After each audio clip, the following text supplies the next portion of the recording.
Audio Jungle.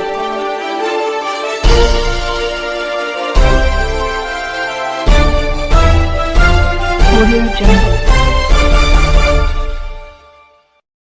अभी आप देख रहे हैं कंचन न्यूज। इसे लाइक शेयर सब्सक्राइब करना ना भूलें ताकि न्यूज का नोटिफिकेशन सबसे पहले आपके पास पहुंचे। अब चलिए खबरें विस्तार से।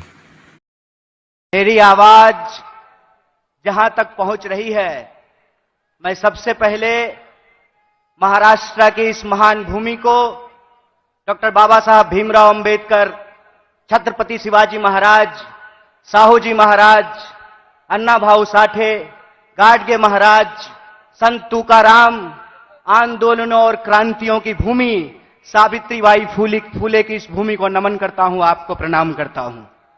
साथियों, बिना किसी औपचारिकता के मैं सम्मानित मंच का अभिनंदन करते हुए आप तमाम भारतीय राष्ट्रीय कांग्रेस के एक एक कार्यकर्ताओं का, समर्थकों का, मतदाताओं का, देश के कोने कोने में किसी भी माध्यम से इस कार्यक्रम से जुड़े हुए कांग्रेस परिवार के एक एक सदस्य को पार्टी की स्थापना दिवस के मौके पर हार्दिक बधाई देता हूं, आपका हार्दिक अभिनंदन करता हूं। दोस्तों, ये हम सबके लिए बड़े गर्व की बात है कि देश की सबसे पहली और सबसे पुरानी राजनीतिक दल, जो एक राजनीतिक दल नहीं है, जिसने आज के भारत का नींव रखा है, उस पार्टी का हम स्थापना दिवस मना रहे हैं। यह हमारे लिए गर्व की बात है। जब हम अपने पार्टी की स्थापना दिवस मना रहे हैं तो हमको कुछ बात अपने दिमाग में, अपने जहन में उतारने की जरूरत है।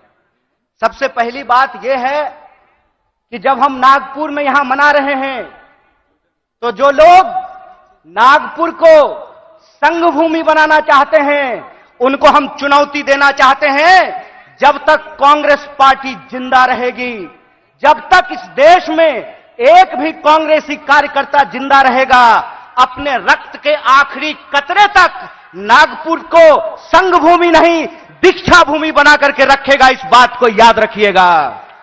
इस बात को याद रखिएगा कि जिस देश में हत्यारों का गाना गाया जा रहा है, उस देश में महात्मा गांधी पैदा हुए हैं।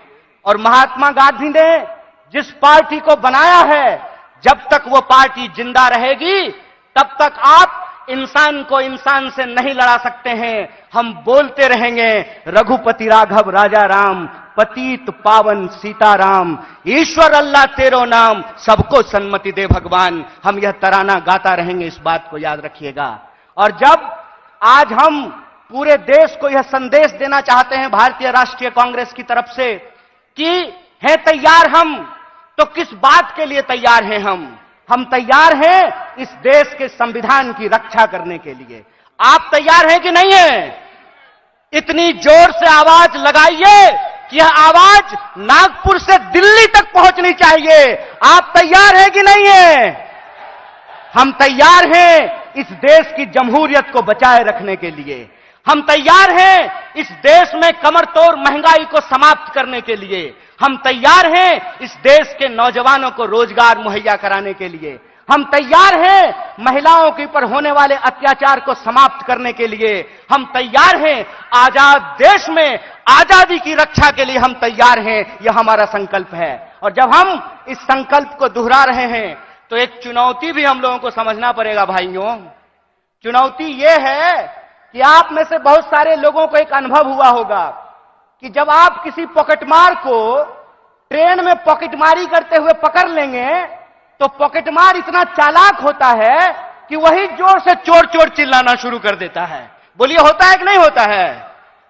आज हमारे साथ इस देश की सबसे पुरानी पार्टी, इस देश को आजादी दिलाने वाली पार्टी, महात्मा गांधी की पार्टी, पंडित जवाहरलाल नेहरू, सुभाष चंद्र बोस, मौलाना अबुल कलाम आजाद, सरदार वल्लभ भाई पटेल, एनी बेसेंट, सरोजिनी नायडू की पार्टी के साथ भी यही हो रहा है कि हमने चोर को चोरी करते हुए फिर से पकड़ लिया है। हमने इनको अंग्रेजों के साथ चाय पर चर्चा करते हुए देखा था, तो जो चाय बेचने की बात करते थे, हमने उनको देश बेचते हुए रंगे हाथ पकड़ लिया है। और जब हमने उनको देश को रंगे हाथ बेचते हुए पकड़ लिया है, तो पॉकेटमार को जब पकड़ लीजिएगा तो वो चोर चोर चिल्लाने लगेगा। वो कहते हैं कि कांग्रेस इस देश में भ्रष्टाचार लेकर के आई। एक सवाल हम पूछना चाहते हैं, आज आप कांग्रेस के नेताओं के घर पे ईडी भेजते हैं। परसों जया शाह के पिताजी से वही कांग्रेस का नेता अगर फोन पे सेटिंग कर ले तो वो ईडी जो है अपना रास्ता कैसे भूल जाती है, वो पता कैसे भूल जाती है। इसका मतलब यह है कि जो पार्टी देश की पार्टी है, उस पार्टी को देश के आम लोगों के नजर में बदनाम किया गया है। और देश के आम लोगों के नजर में इसलिए बदनाम किया गया है कि अगर आप कांग्रेस के प्रति अपनी भावना छोड़ देंगे तो देश में कोई आपकी बात करने वाला नहीं रहेगा। इस बात को याद रखिएगा। इसीलिए इस मंच से मैं आप तमाम लोगों से एक बात की अपील करना चाहता हूं कि हे कांग्रेस के कार्यकर्ताओं, जब आप चाय की दुकान पर बैठते हैं, जब आप ट्रेन से यात्रा करते हैं, जब आप बसों में चलते हैं, जब आप खेतों में चर्चा करते हैं, दफ्तरों में चर्चा करते हैं, तो एक बात को याद रखिएगा, एक बात को याद रखिएगा कि सामने वाला जब आपको जलील करता है ना, तो वो आपको जलील करने से पहले अपने मां बाप को जलील कर रहा होता है, अपने पूर्वजों को जलील कर रहा होता है। क्योंकि कांग्रेस पार्टी इस देश का इतिहास है, वर्तमान है और इस देश की आम आवाम का भविष्य है। यह बात हमको समझना पड़ेगा। हमको समझना पड़ेगा कि कांग्रेस पार्टी अंग्रेजों से लड़ करके इस देश को आजादी दिलाई। आजाद भारत में पहली बार ऐसा हुआ कि दलितों को और ब्राह्मणों को बराबरी का वोट का अधिकार मिला। आजाद भारत में पहली बार ऐसा हुआ कि महिलाओं और पुरुषों को बराबरी का वोट का अधिकार मिला। आजाद भारत में पहली बार ऐसा हुआ कि राजे राजवाड़ा का वोट भी एक और नाली में उतर करके गटर साफ करने वाले का भी वोट एक, ऐसा भारतीय राष्ट्रीय कांग्रेस स्थापित करके आई। मैं कहता हूं कि जिस पंडित जवाहरलाल नेहरू को लोग आज संसद में खड़ा होकर के गालियां देते हैं, याद रखना मेरे दोस्त, अगर पंडित जवाहरलाल नेहरू नहीं होते तो झूठ ही सही तुम ये बात आज बोल नहीं पाते कि एक चाय बेचने वाला भी देश का प्रधानमंत्री बन सकता है। कांग्रेस का इतिहास यह है कि हम इस देश की आम आवाम के लिए लड़े थे, लड़े हैं और लड़ेंगे। इसीलिए माननीय मल्लिकार्जुन खड़गे साहब अपने 50 साल के राजनीतिक इतिहास में एक कांग्रेस के आम कार्यकर्ता से भारतीय राष्ट्रीय कांग्रेस के राष्ट्रीय अध्यक्ष बने हैं। यह है कांग्रेस पार्टी का लोकतांत्रिक इतिहास, यह है इस देश का इतिहास। इसीलिए आप तमाम कार्यकर्ताओं से मैं अपील करना चाहता हूं कि आज जो देश की हालत है, जिस तरीके से किसान आत्महत्या कर रहे हैं, जिस तरीके से हर घंटे नौजवान आत्महत्या कर रहा है, इसीलिए हमको इस संकल्प के साथ चलना पड़ेगा कि ये हमारी कांग्रेस है, हम सब की कांग्रेस है, यह हमारा देश है, हम सब का देश है और इसको बचाने के लिए अपने शरीर के आखिरी खून के बूंद तक हमको संघर्ष करना पड़ेगा।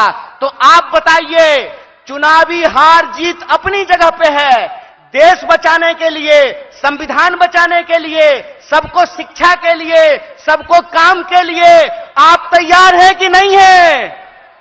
अगर आप तैयार हैं तो आखिरी बात बोल करके मैं अपनी बात को खत्म करूंगा।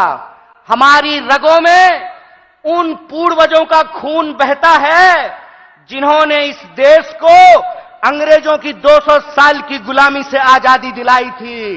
जब हमारे पुरखे अंग्रेजों की टैंक से नहीं डरे, जब हमारे पुरखे बलिदानियों का इतिहास बनाया, जब हमारे पुरखे फांसी के फंदे को हंसते हंसते चूम लिया, तो तुम एक बात जान लो भाई, तुम्हारा जो फ्रंटल ऑर्गेनाइजेशन है ना, ईडी और सीबीआई, उससे हम घड़ी घंट नहीं डरने वाले हैं। आप लोग डरने वाले हैं क्या? तो इस देश की बचाने की लड़ाई में सबको शिक्षा के लिए, सबको काम के लिए और इस देश के हर आवाम को बराबर के आत्मसम्मान के लिए आप संघर्ष करेंगे कि नहीं करेंगे? अगर हम पूरी तरह से संघर्ष करेंगे तो आखिरी अपील के साथ, आखिरी बात के साथ अपनी बात खत्म करता हूं कि कहते हैं कि कैसे आकाश में सुराख नहीं हो सकता, एक पत्थर तो तबीयत से उछालो यारो। अगर कांग्रेस का एक एक कार्यकर्ता आज भी गांधी को अपने दिलों में बसा करके सड़कों पे निकल जाए तो इनको हम सिर्फ हराएंगे नहीं बल्कि एक नए भारत के सपने का निर्माण करेंगे। इन्हीं शब्दों के साथ एक बार पुनः अपने पूरे नेतृत्व को धन्यवाद अदा करते हुए और हमारे नेता मुकुल जी को धन्यवाद अदा करते हुए आप सबका धन्यवाद अदा करते हुए अपनी बात को खत्म करूंगा। शुक्रिया। इनकलाब जिंदाबाद। जय हिंद, जय भारत, जय कांग्रेस। न्यू अपडेट के लिए देखते रहिए कंचन न्यूज।